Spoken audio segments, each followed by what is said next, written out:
Hi, I'm Michelle the Irritable Vegan. I'm here to share my vegan, low FODMAP story and hopefully take some of the BS out of IBS.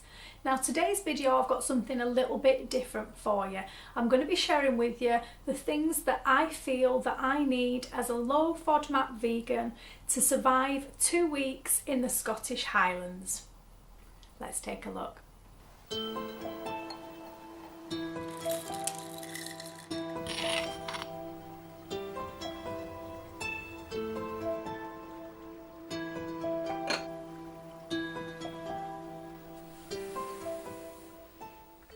So by the time you see this video, we may or may not have already been to Scotland.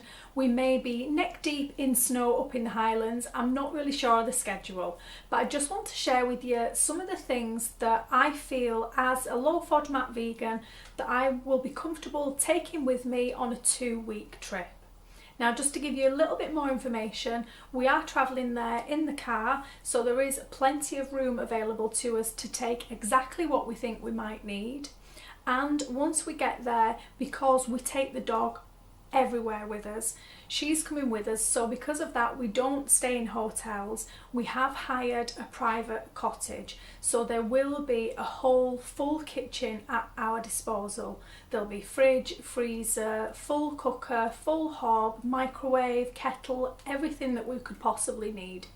So that does make things a little bit easier from a food perspective. But nevertheless, there are a couple of things that I do feel that I'd be happy to take with me. Now, this isn't to say that I don't think that I'll be able to find any of these things up in Scotland. It's just more from a financial, from a waste point of view. Most of these things are things that I already have at home, things that I can make use of from home, things that I can finish up, things that I already have, so it would be a bit senseless to buy new once I get there for the sake of 2 weeks.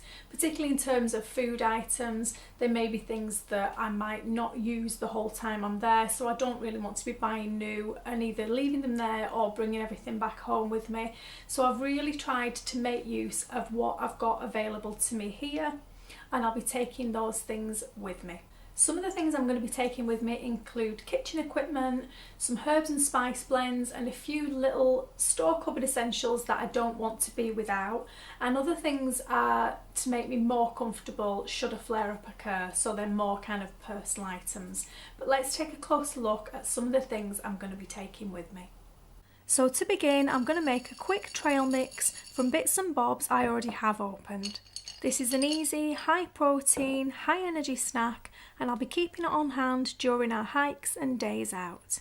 I'm not really weighing anything here, so I'm just throwing in almonds, currants, pumpkin seeds, pecan halves, cranberries, sunflower seeds, and topping the whole thing off with a generous portion of dark chocolate chips.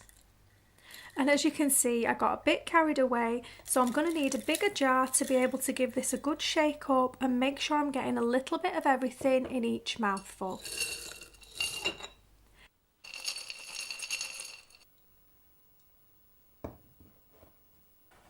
And if you're worried about the quantities, this jar is for the whole 2 weeks.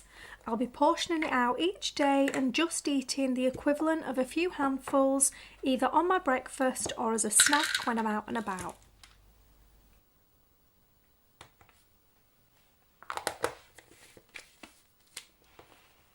Next up is a selection of herbs and spice blends. There's a smoky chili blend for Mediterranean style dishes, a sweet cacao coffee blend for porridge or chili, a rich earthy spice mix for curries or stews, and I'll be making a pungent eggy blend especially for my tofu scramble. So I'm adding 5 tablespoons of nutritional yeast, which sounds like a lot, but I'm intending for this blend to make 5 to 6 portions. To that I'm adding 1 1/4 teaspoons of black salt for that distinct eggy flavour. Finishing off with half a teaspoon of turmeric for depth and colour. Together this means I can pretty much flavour any recipe I might want to cook. I don't need to sacrifice flavour or take my entire spice rack with me. And the final blend is my low FODMAP alternative to stock cubes, which I'll leave a link to the full recipe in the description box below. I'll also be taking my trusty garlic oil, some popcorn kernels for my favourite evening snack, and some peanut butter powder for breakfasts. I don't really need to take the full jar, so I'll transfer about half a dozen portions into this smaller tub. And so that my husband doesn't completely freak out when he's packing the car, I'm going to try to fit everything in this one small bag.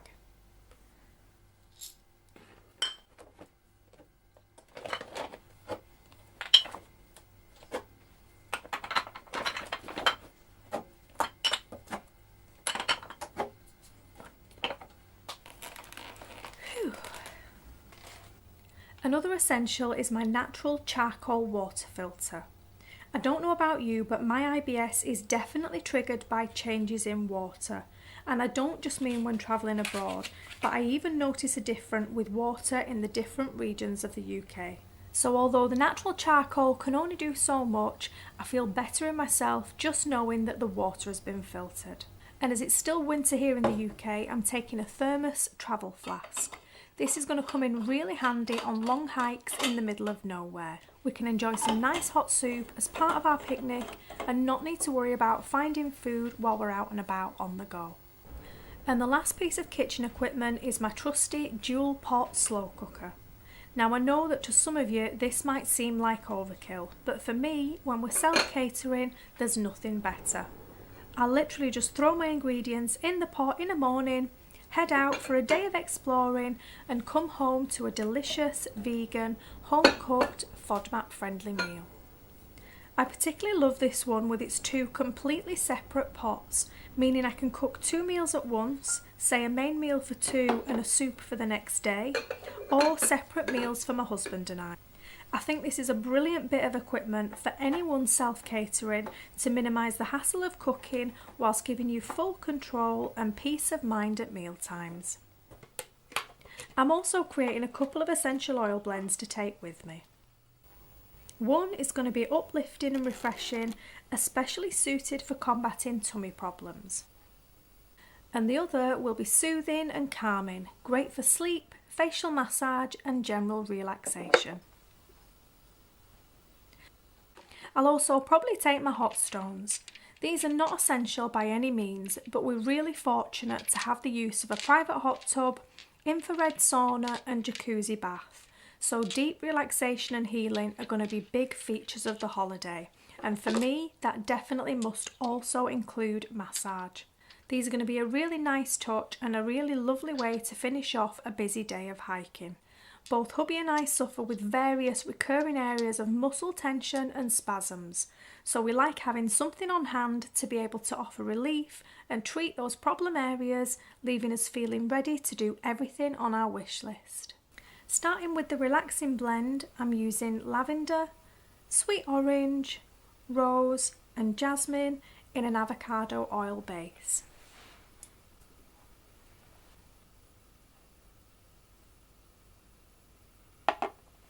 And for the digestion blend, I'm using an uplifting mix of spearmint, peppermint, lime and rosemary in a base of sweet almond oil.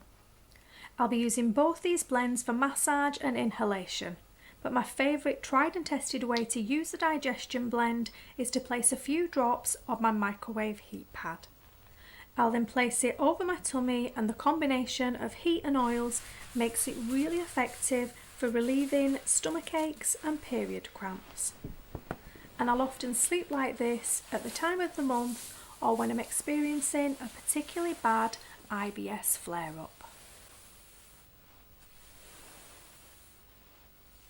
So what do you think?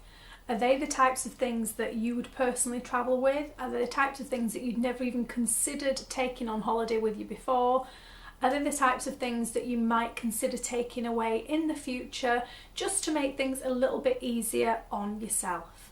I'd love to hear your suggestions in the comments below for anything that you don't leave home without. As always, thanks so much for watching and I'll speak to you soon. Bye!